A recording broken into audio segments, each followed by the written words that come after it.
Chapitre 24. Le loup dans la bergerie. Quand Mikhaël Kirov entra dans le grand bureau tout marqueté d'acajou, où la plus haute technologie se mêlait harmonieusement au bois roux et chaud, avec une élégance et un raffinement que ne pouvaient s'offrir que les plus hauts cadres du monde, il était évident pour quiconque le connaissait un peu qu'il était de très méchante humeur. Pour le Pékin moyen, cela aurait suffi pour changer de trottoir, voire à courir très vite, pour mettre le plus de distance possible entre ce colosse tout vêtu de noir, à la moitié du visage ravagé, et l'autre de demi-dieu nordique. Mais celui qui se tenait assis derrière le grand bureau mordoré, un petit homme brun à moustache, bien mis de sa personne, en costard-cravate, s'il parut surpris par l'apparition du géant, ne fit montre d'aucune crainte. Tout au contraire, il s'exclama d'une voix indignée. « Que faites-vous ici ? Vous n'avez aucun droit de venir dans ces quartiers si je ne vous y ai pas autorisé. Je suis actuellement en conférence avec Monsieur M. » C'était bien mal connaître Mikhaël Kirov de croire qu'un tel laïus allait l'arrêter. Le petit homme en fit l'expérience quand le colosse blond abattit ses deux mains larges comme des battoirs, aux doigts aussi épais que de bons cèpes de vigne, sur la table de bois exotique. « Je me moque de savoir si vous êtes en conférence ou non, Frédéric, » articula-t-il avec une voix aussi froide et incisive que la lame d'un couteau.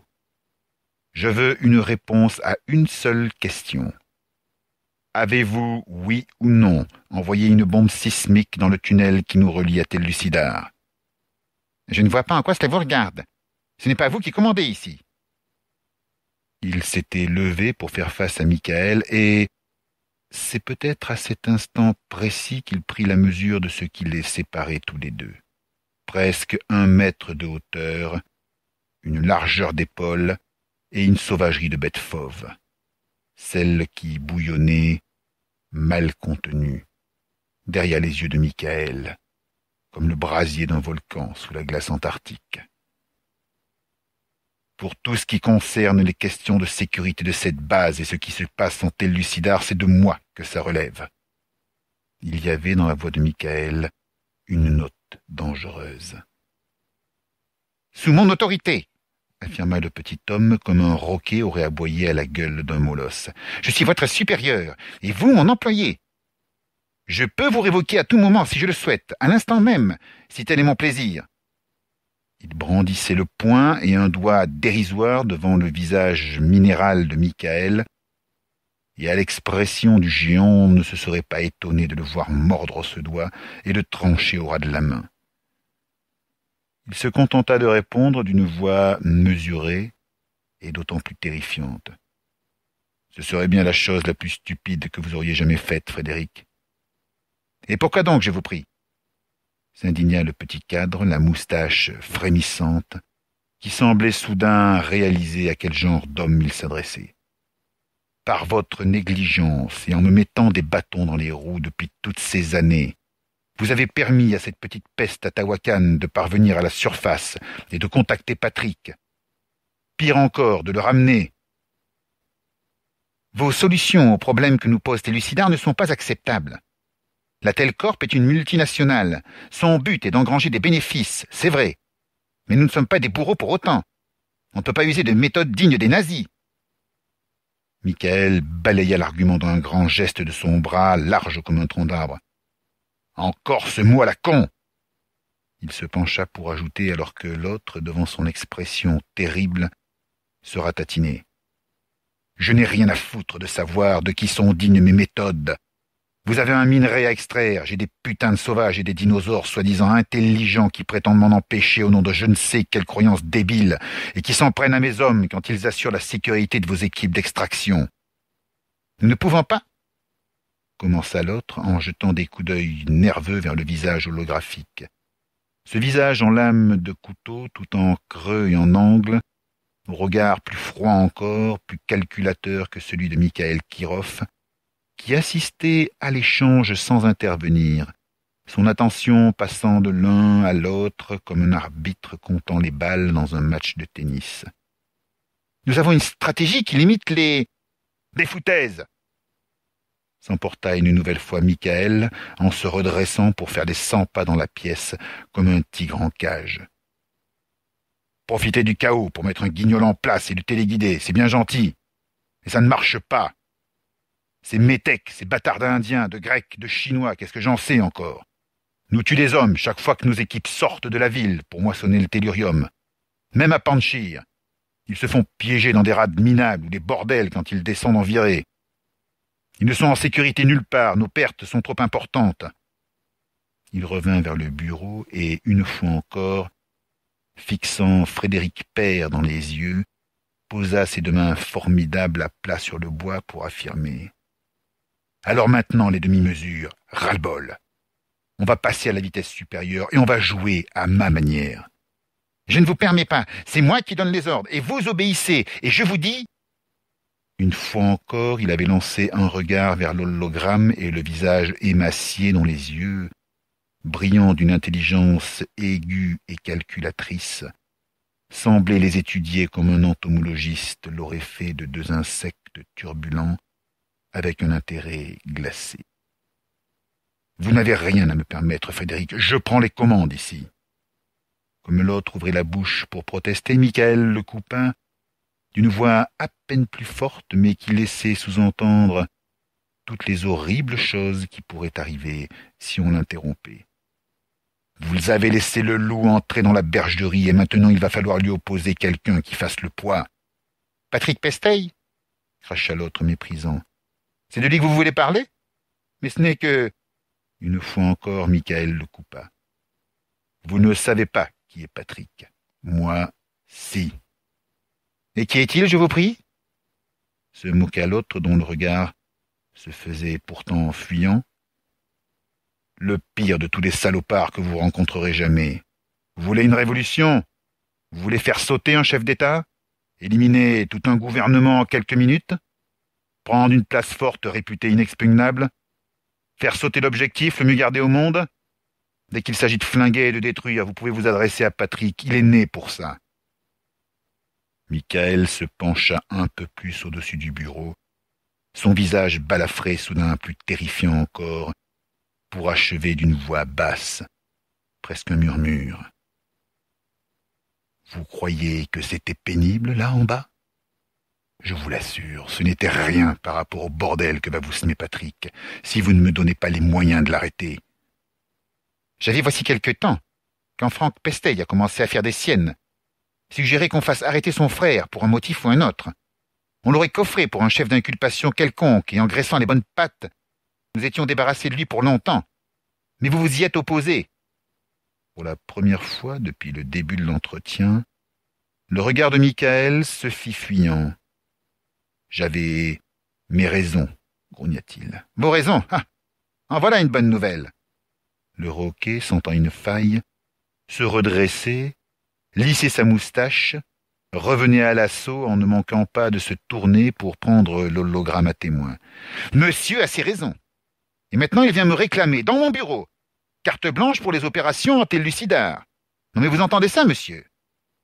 Un sourire supérieur étira les lèvres du petit cadre qui semblait avoir retrouvé toute son assurance et qui se permit même d'appuyer sur une touche de son bureau pour appeler. « Sécurité, dans mon bureau, tout de suite !» À peine avait-il relâché le bouton de l'intercom que deux hommes en uniforme et calots noirs faisaient irruption dans la pièce, fusil mitrailleur au poing. « Saisissez-vous de M. Kirov et mettez-le aux arrêts.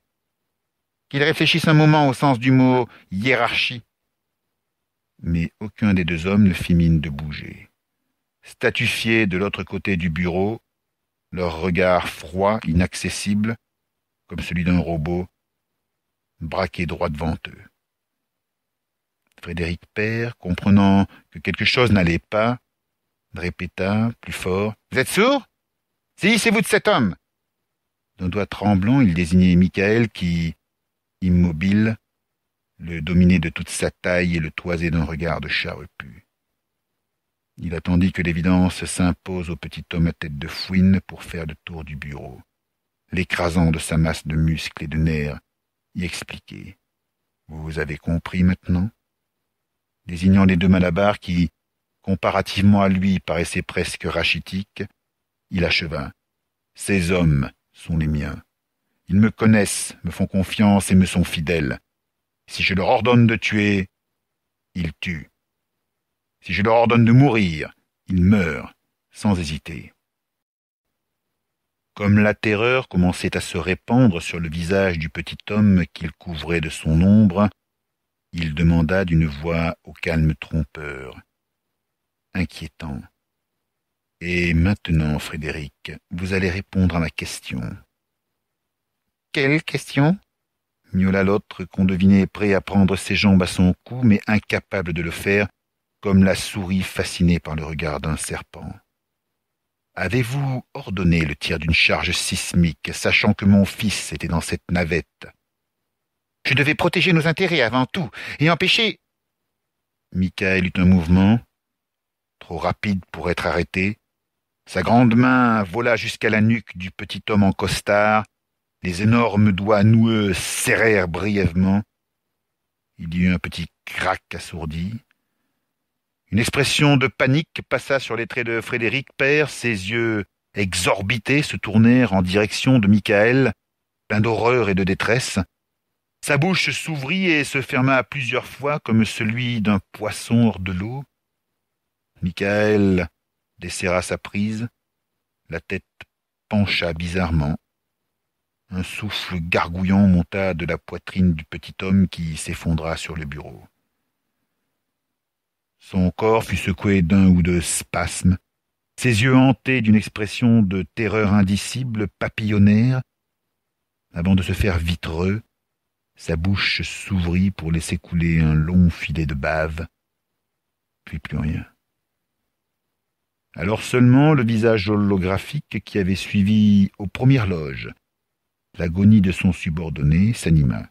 « Intéressante façon de mourir. Vous m'impressionnez, monsieur Kirov. »« Ravi que ça vous plaise, monsieur, » répondit Michael sans se démonter. « À l'entendre, on aurait dit qu'il venait juste de tordre le cou à un poulet. Vous savez que je pourrais vous faire arrêter et jeter en prison pour ça.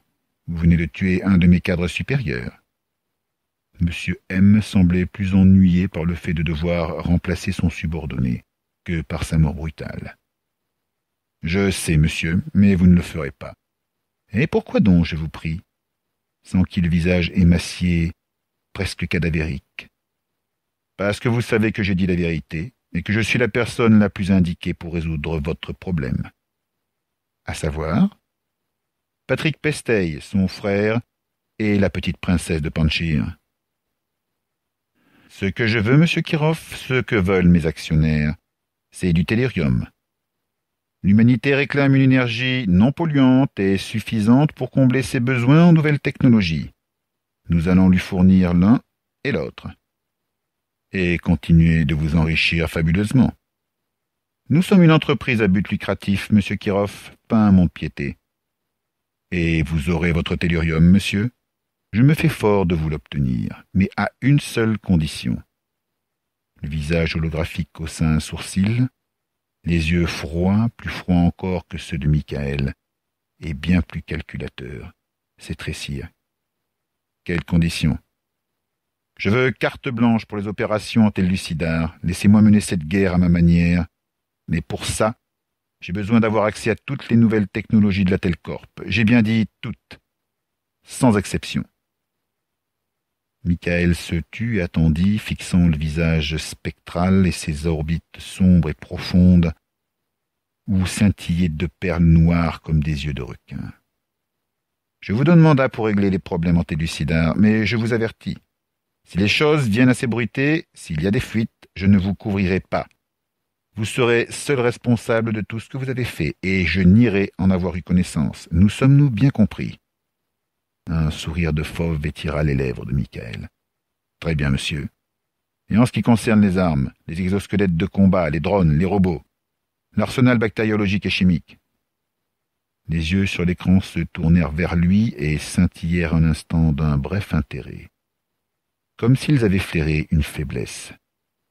Je vous donne libre accès aux exosquelettes, aux drones, aux robots et au matériel technologique, mais pas à l'arsenal chimique, ni au bactériologique. Je veux quelque chose de propre, vous entendez, Michael? Je veux que si une cour internationale venait un jour à mettre son nez là-dedans, elle ne puisse rien nous reprocher. Du moins, pas ce genre de choses. Pour le reste, on peut s'arranger. Vous m'avez bien compris? Oui, monsieur, répondit une fois encore Michael en fixant l'hologramme de son regard faussement calme. Je vous comprends.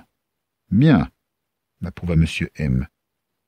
Et en ce qui concerne monsieur Frédéric P. Une des victimes de la folie meurtrière de Patrick Pestey, monsieur. Nous allons alerter les autorités et leur demander de lancer un mandat d'arrêt international. L'hologramme hocha la tête d'un air satisfait. Je n'en attendais pas moins de vous. Il y eut un silence où le regard de monsieur M pesa sur Michael, comme on aurait jaugé un étalon. Je vous laisse, monsieur le directeur. Je vous recontacterai d'ici 3 semaines pour savoir où en sont vos travaux. Le visage émacié parut se raviser et demanda. Une dernière question. Tout à l'heure, quand vous faisiez le panégyrique de Patrick Pestey, vous avez dit que vous ne connaissiez qu'un homme meilleur que lui. Qui est-ce? Un sourire de loup releva les lèvres de Michael. Moi, monsieur.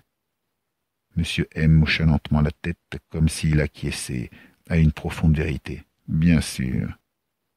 L'hologramme se brouilla, vacilla, puis disparut.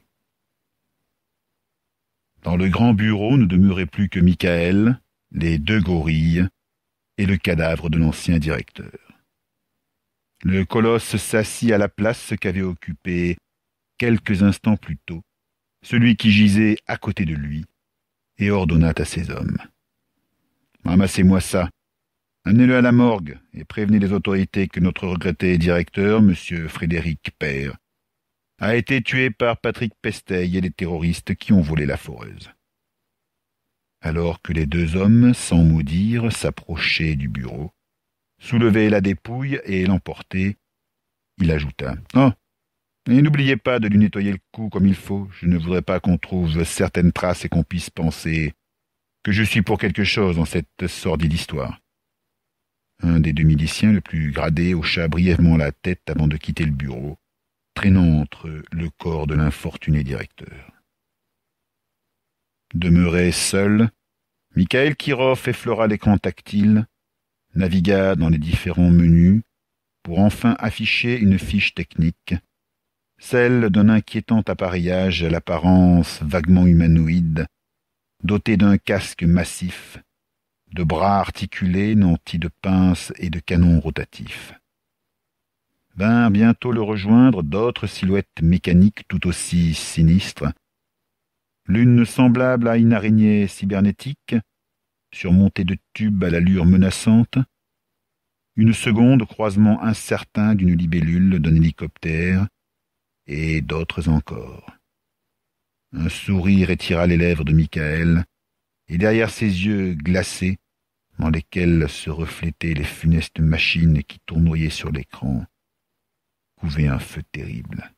« Patrick » murmura-t-il avec une telle intensité qu'on l'aurait cru en prière. « Maintenant, c'est toi et moi. Nous avons notre champ de bataille. Les pièces sont en place. Nous allons pouvoir jouer. Et c'est moi qui gagnerai. » À suivre.